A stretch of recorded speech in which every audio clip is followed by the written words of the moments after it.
stuff that makes your factories hum, like double down on spare parts. As you go up in a rate ramp, the worst thing that could ever happen is a major piece of equipment go down because you didn't buy a bearing or something dumb for your factory. So go spin through your facilities, spare parts for forklifts, spare parts for handlers, like all the sort of mundane stuff that you may think is going to be okay. It might not be okay. So spend some time hardening your systems and getting ready for rate. Okay. We'll get into the other stuff now.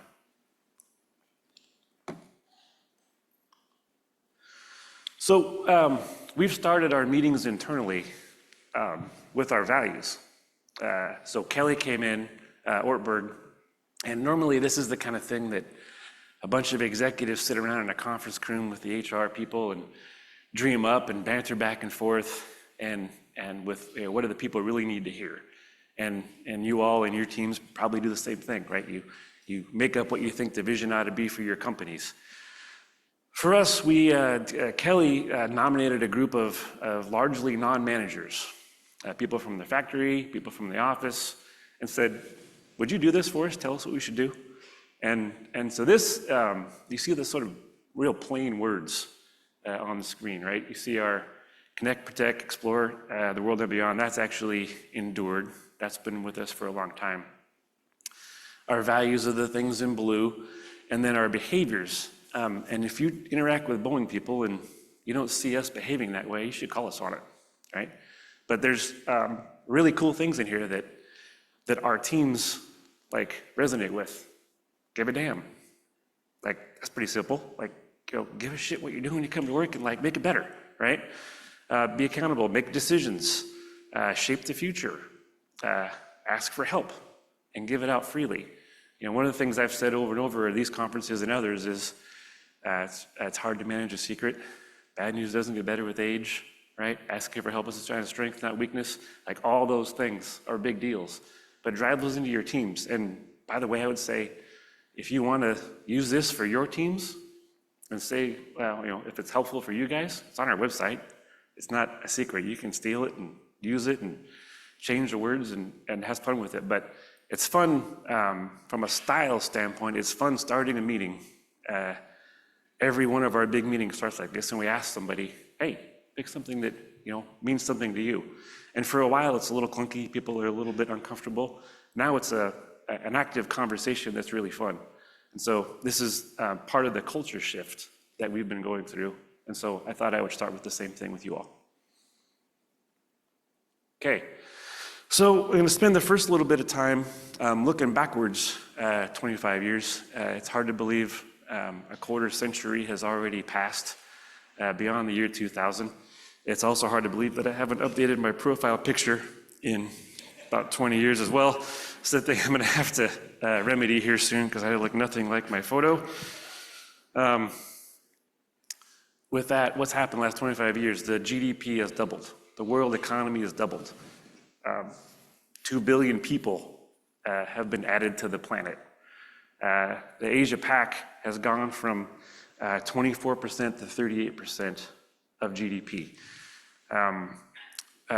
Fun fact, and I admit I'm part of the problem, but in the year 2000, my cell phone, I think I had just gotten rid of the mini brick, and I was on to some Motorola flip phone.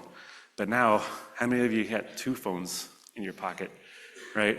Almost every Boeing employee has 2 phones in their pocket. There's more cell phones than people now, which is a pretty interesting little fun fact.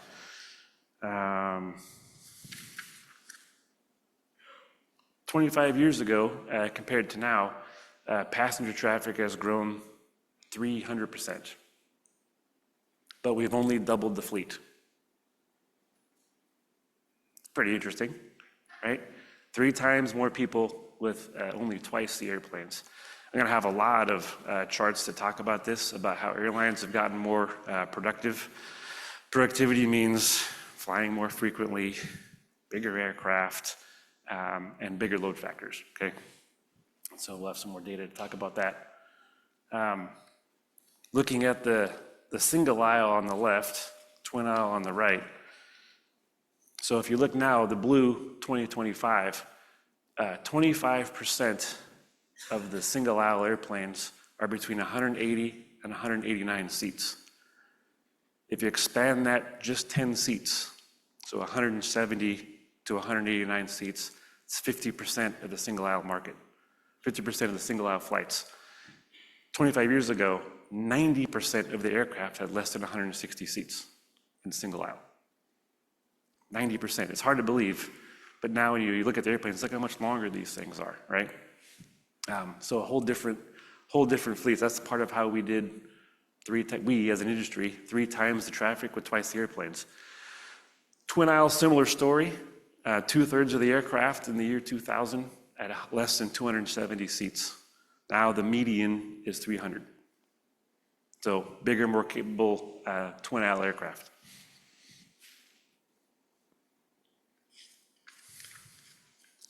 Speaking of travel, tourism growth. This is the axis is hard to understand. The axis is number of people per 1,000 occupants on the planet. Probably the best way I could say it. So tourism traffic by itself is now consuming 200 people per 1,000 on the planet. The growth of that is pretty staggering. Of course, the growth, the big sort of dip there for COVID, but look how fast it has snapped back. A lot of people go want to see a lot of the world. So capacity-wise, you can see that in the year 25 years ago, 10 airlines were 45% of the capacity. Now those different 10 airlines are only 30%. You see where they're from. We've added a whole nother region there. No surprise, hopefully to a lot of you. Oh, that didn't work. Go back one. I'm out of order. Okay, I'll start here. So you just saw the cool video, but some fun facts, and this is where I gotta break the calendar out here, or the calculator out. So I'll see.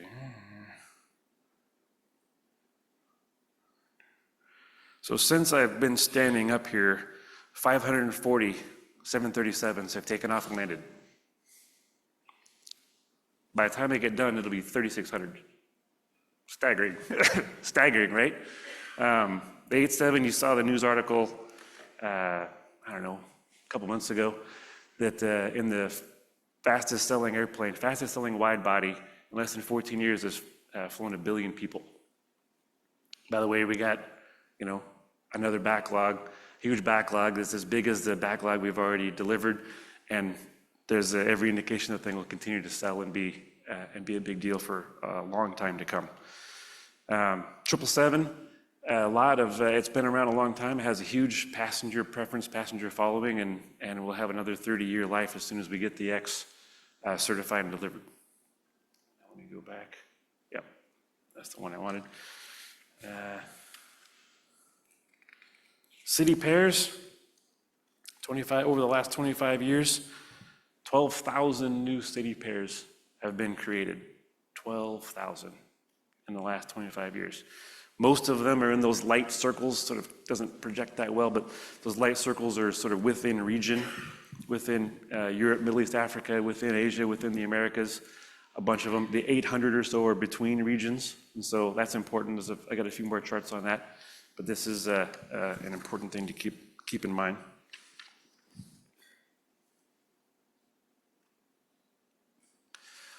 We show this chart every year, and if you look back, COVID took 20 years out of the passenger traffic. That set us back to the year 2000. But in 5 years, this year we've just exceeded pre-pandemic traffic. So a 5-year snapback from what initially took 20 years is pretty incredible. And again, if you look at this is why we look at long-term trends, because if you look back now, COVID was a big deal, and this will be a story we tell for the rest of our lives. But 9/11, the Great Recession, SARS, and those sort of things, financial crisis, those are barely imperceptible little blips on the chart that we hardly even remember now compared to COVID. But we're back now.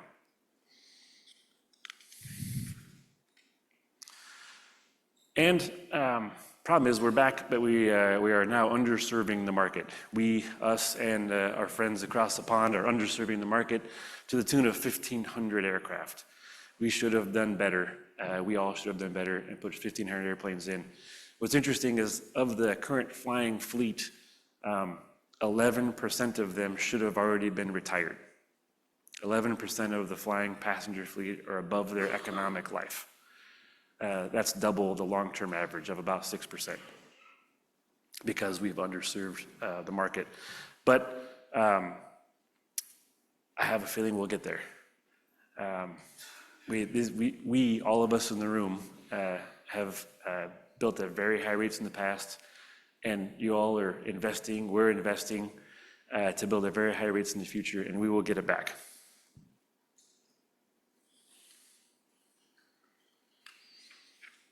We've just delivered as an industry, congratulations, the same number we did in 2012. So we still have a ways to go.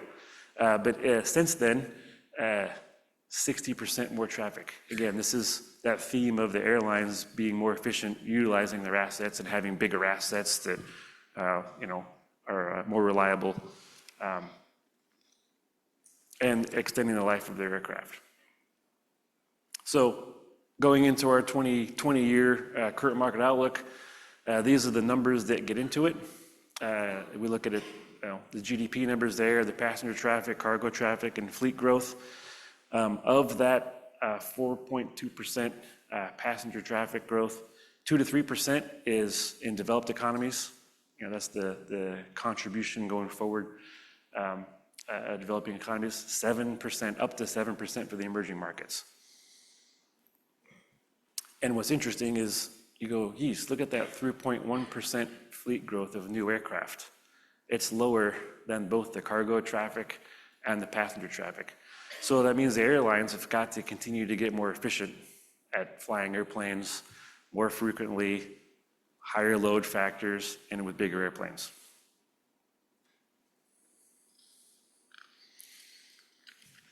A little bit more data on the emerging markets. If you go forward 20 years, the within region travel will be balanced between emerging markets and advanced economies.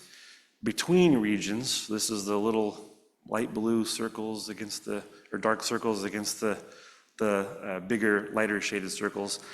Of note here is, look at the increase in the growth of travel between emerging markets. So between South Asia and Southeast Asia. That blue sliver in 2024 is one of the biggest slivers for growth in 2044. The largest capacity is in the flights touching emerging markets. So from the US, America, from Europe and others to those emerging markets.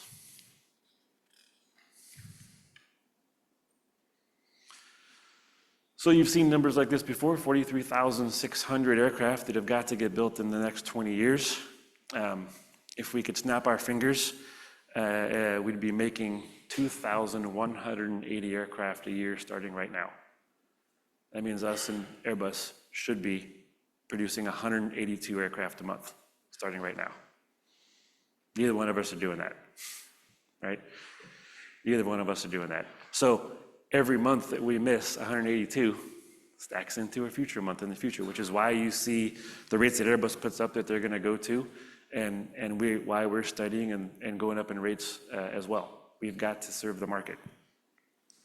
75% single aisles. The 40% of the fleet now that is serving emergent market is going to be 50% by 2044. And look at the distribution. 20 years ago, that was more than half America and Asia. Now it's very well balanced. So the fleet, it needs to double. Just about double. 27,000 today has to get to 50,000 by 2044. And remember, I had the chart that talked about in the year 2000, and this one has 2004, so they're not exactly synced up, but in the year 2000, 90% of the single aisles were less than 160 seats. Look what happens to the regional jets. Everyone just got bigger. All the airplanes just got bigger. Now it's down to 3%, 20 years out. Productivity. So in the last 20 years, half the growth has been served by new units, new deliveries by Boeing, Airbus, and others. Half the growth has been just utilizing airplanes better, longer airplanes, running more frequently and fuller. Going forward, that was sort of the easy part. Like, doing the utilization stuff behind us was sort of easy. Going forward, most of it has to come from just pure unit volume. We got to just crank out more in the next 20 years. We got to get that 182 a month or more. But don't forget the tail. You still have to be, the airlines still have to get more productive. So that looks like a relatively small sliver on the chart. But if they don't do that, if they don't achieve that dark blue and 2 shades of light blue of productivity, that's 10,000 airplanes that we would have had to build. 500 more a year. So airlines have to continue to get more efficient and productive, and they will. You've seen this in probably 4 other times that everybody's roughly saying 50-50 replacement of the existing fleet and growth. In 2001, 70% of the deliveries in 2001 were for growth. Now it's significantly more balanced. Over the next 20 years, 80% of what's flying today will be retired. Pretty amazing.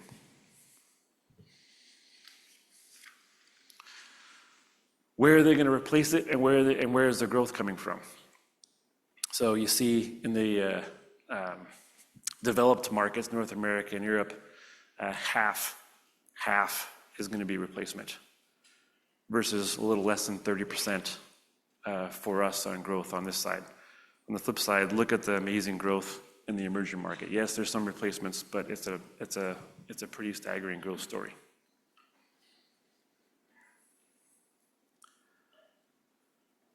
Top 4 regions are going to consume 80% of the single aisles on the left in the next 20 years. 80% of the single aisles are going to go to those 4 regions of the world. The twin aisles is changing quite a bit. You go back 20 years ago, we now have the super connector business model in the Middle East. Look at the number of wide bodies that are going to go Middle East and then Northeast Asia, because of a lot of this distance related and people related given the twin aisles there, but look at where the wide bodies are going. And look at how we're using them. 25 years ago, 62% of the wide bodies were doing short haul routes. So our single aisles all got bigger, single aisles got more capable, and the 767 of the year 2000 is quite a bit different airplane than the 787 of today. It was made for a different mission.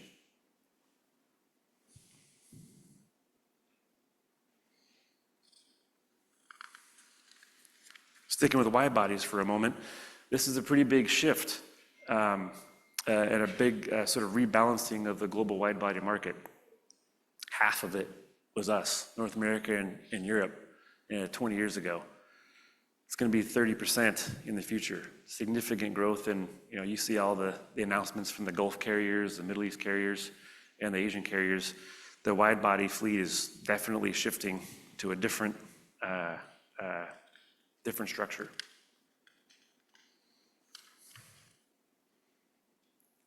A little bit on cargo. It's been very resilient. Snaps, it comes down hard with consumer economies, things happening in the consumer economy, and then it snaps back just as hard. It's fun to think about. Cargo really now is tied to how we all live. We didn't buy fruit on Amazon 20 years ago. Fresh fruit, pharmaceuticals, vaccines, flowers, online shopping is largely all transported on cargo aircraft.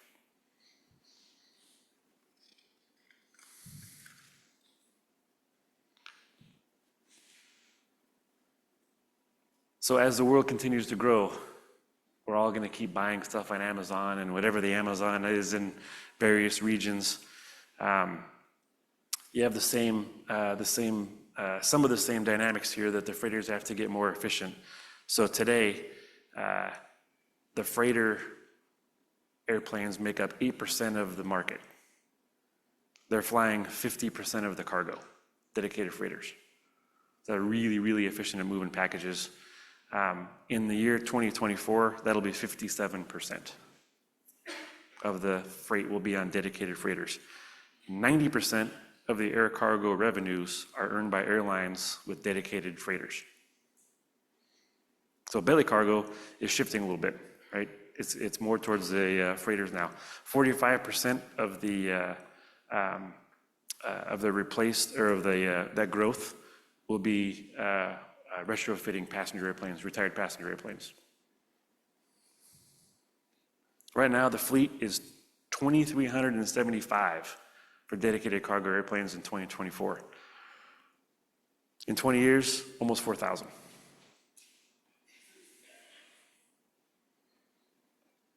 Okay.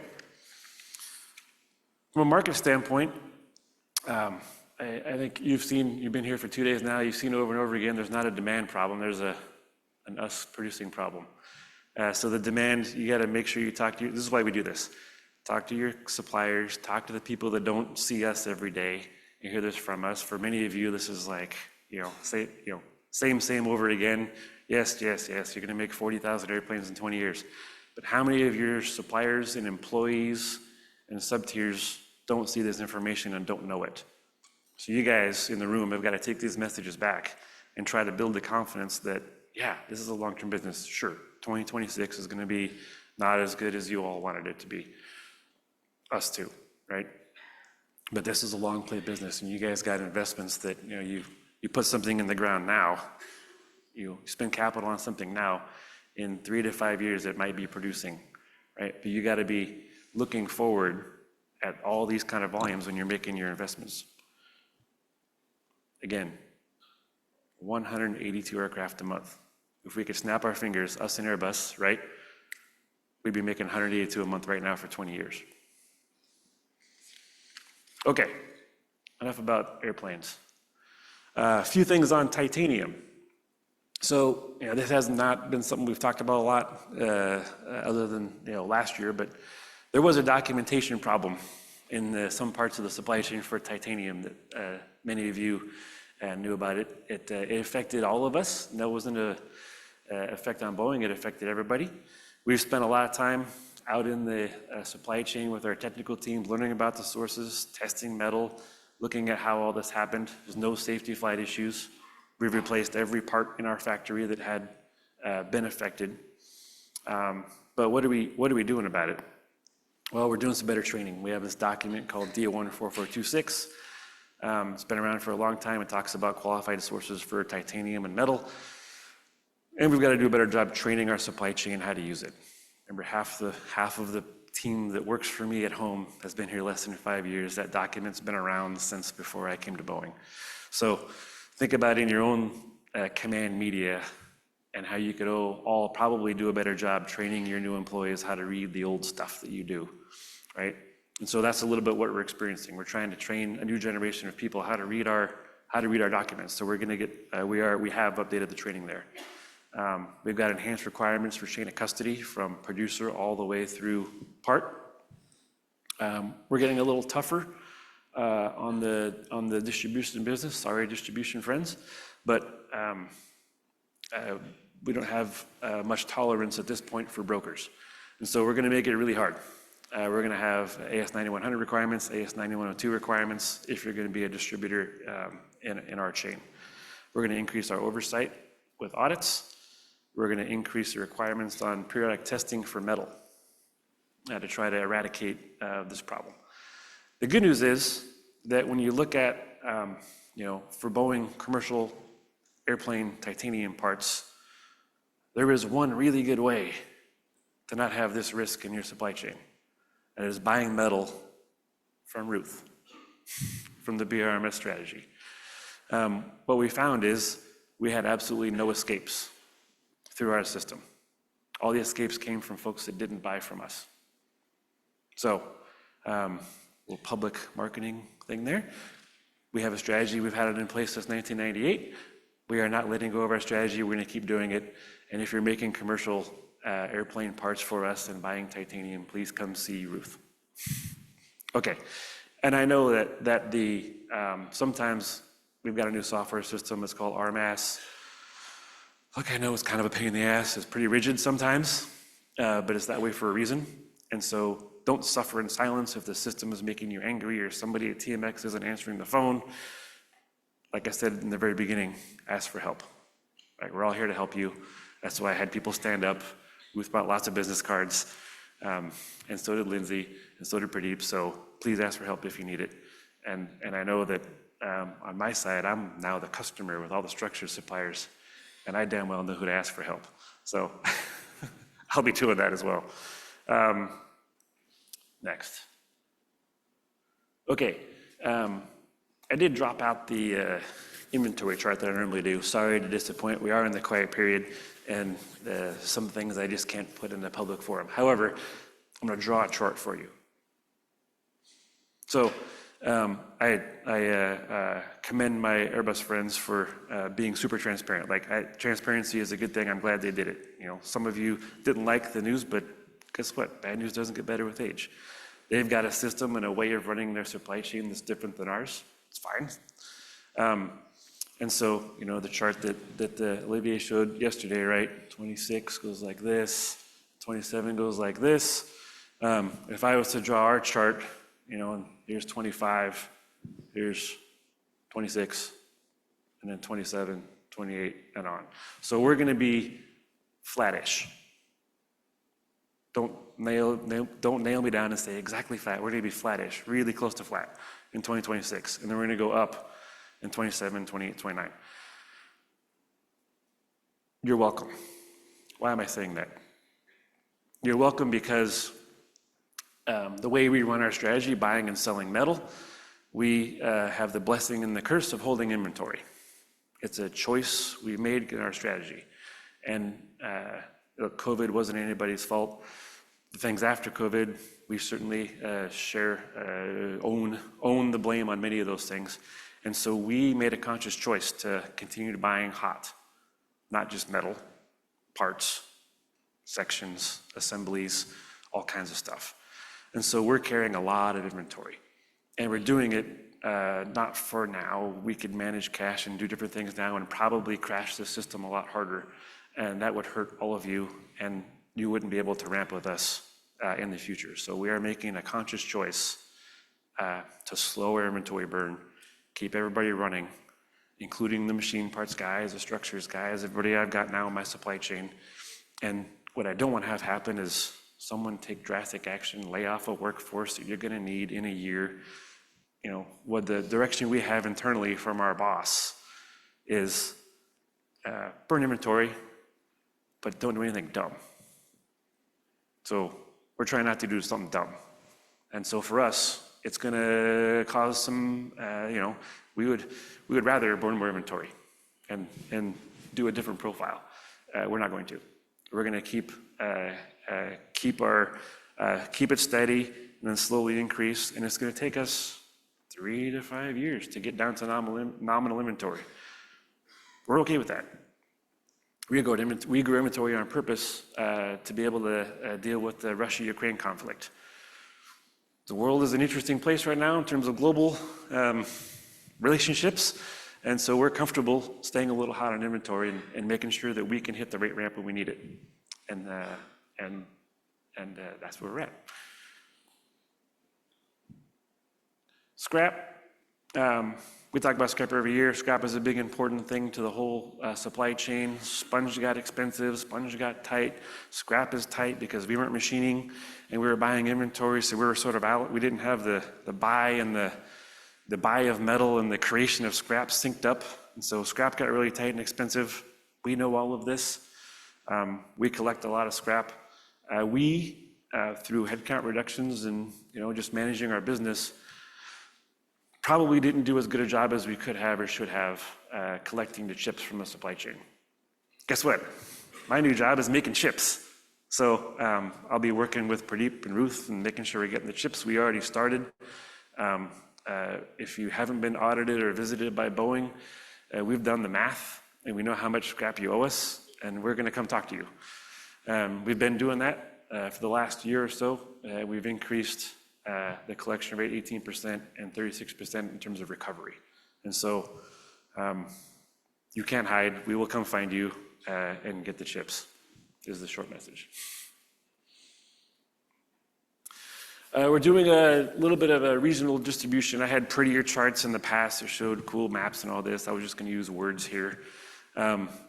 We are about there's the number, 80% of the metal, more than 80% of the metal in the BRMS strategy ships from the US. Over a third of our sales are outside the US. So we're going to try and get that more in balance. We're not going to try to put so many air miles on metal going back and forth, or water miles on metal going back and forth across ponds, various ponds.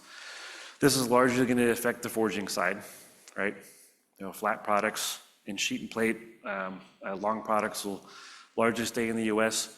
But ingot billet, the stuff that forging stocks use, we're going to end up doing some more regionalization there and try to get the melt and the conversion in the region where the forgings are. And so the forgers, we're going to be asking you to work with us on some more billet quals and some things like that, so we can stop putting so many air miles on metal and be more nimble. Because look, stuff happens, right? Something happens and you're in a jam. We don't want to wait on shipping something from the US if we don't have to. So we're also going to be storing intermediate product. And we're going to be stocking and holding on to intermediate product. We're going to hold on to bloom. We're going to hold on to slab. We're going to have the ability to be more nimble and cut lead times if something goes wrong. So what we're trying to do, said another way, is we're trying to get ready for the rate ramp, because shit happens, right? People scrap parts. You got new mechanics. And we got to be able to be more nimble and not have a year lead time to inject something into the system to get a part made. And so that's what we're doing going forward. So forgers, we're going to need to continue to get your help on some of these quals. We are dual sourcing, have dual sourced the large majority of our forgings. We're dual sourcing principally all of them. Some of the real low rate stuff we probably won't, we'll handle inventory on that, but we're going to dual source the vast majority of our forgings. And the forgers that are outside of North America, we're going to have to work with you on some billet quals, so we can get you spun up with new converters, because we've added converters. With that, I'll take questions.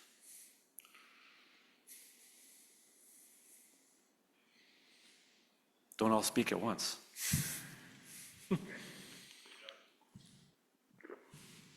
Is that Mike? Yeah. Yep.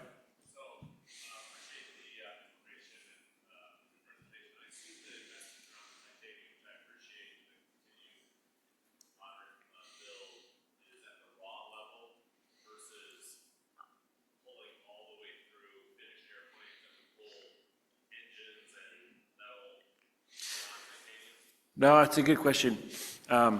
This is really, if I was to go back, this is really for us, the things we run through the BRMS strategy, aluminum and titanium for that matter. So engines, I won't talk about engines, they have their own metal supply chain. And on the parts side of the business, we've got a lot of inventory on parts as well. I mean, I saw an ocean of finished goods inventory. We're working with every one of our suppliers independently on custom plans that keep them running and let us burn a little inventory and not do dumb. It's sort of our mantra in this place, let's just not be dumb, okay? That answer your question? Yeah, okay. On the Wall Street Journal today, you guys announced a new plane, single body. No. I think that article came out that said that Boeing is working on the next single-aisle airplane. Like, that's not news. We have a PD team that always looks at forward-looking aircraft forever. So I'm not sure where that article came from, but I wouldn't consider that news. We have a PD team that does this for a living.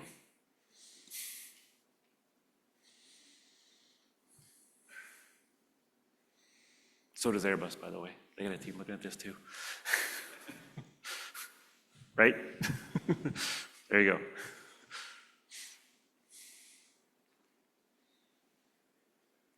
Any other questions?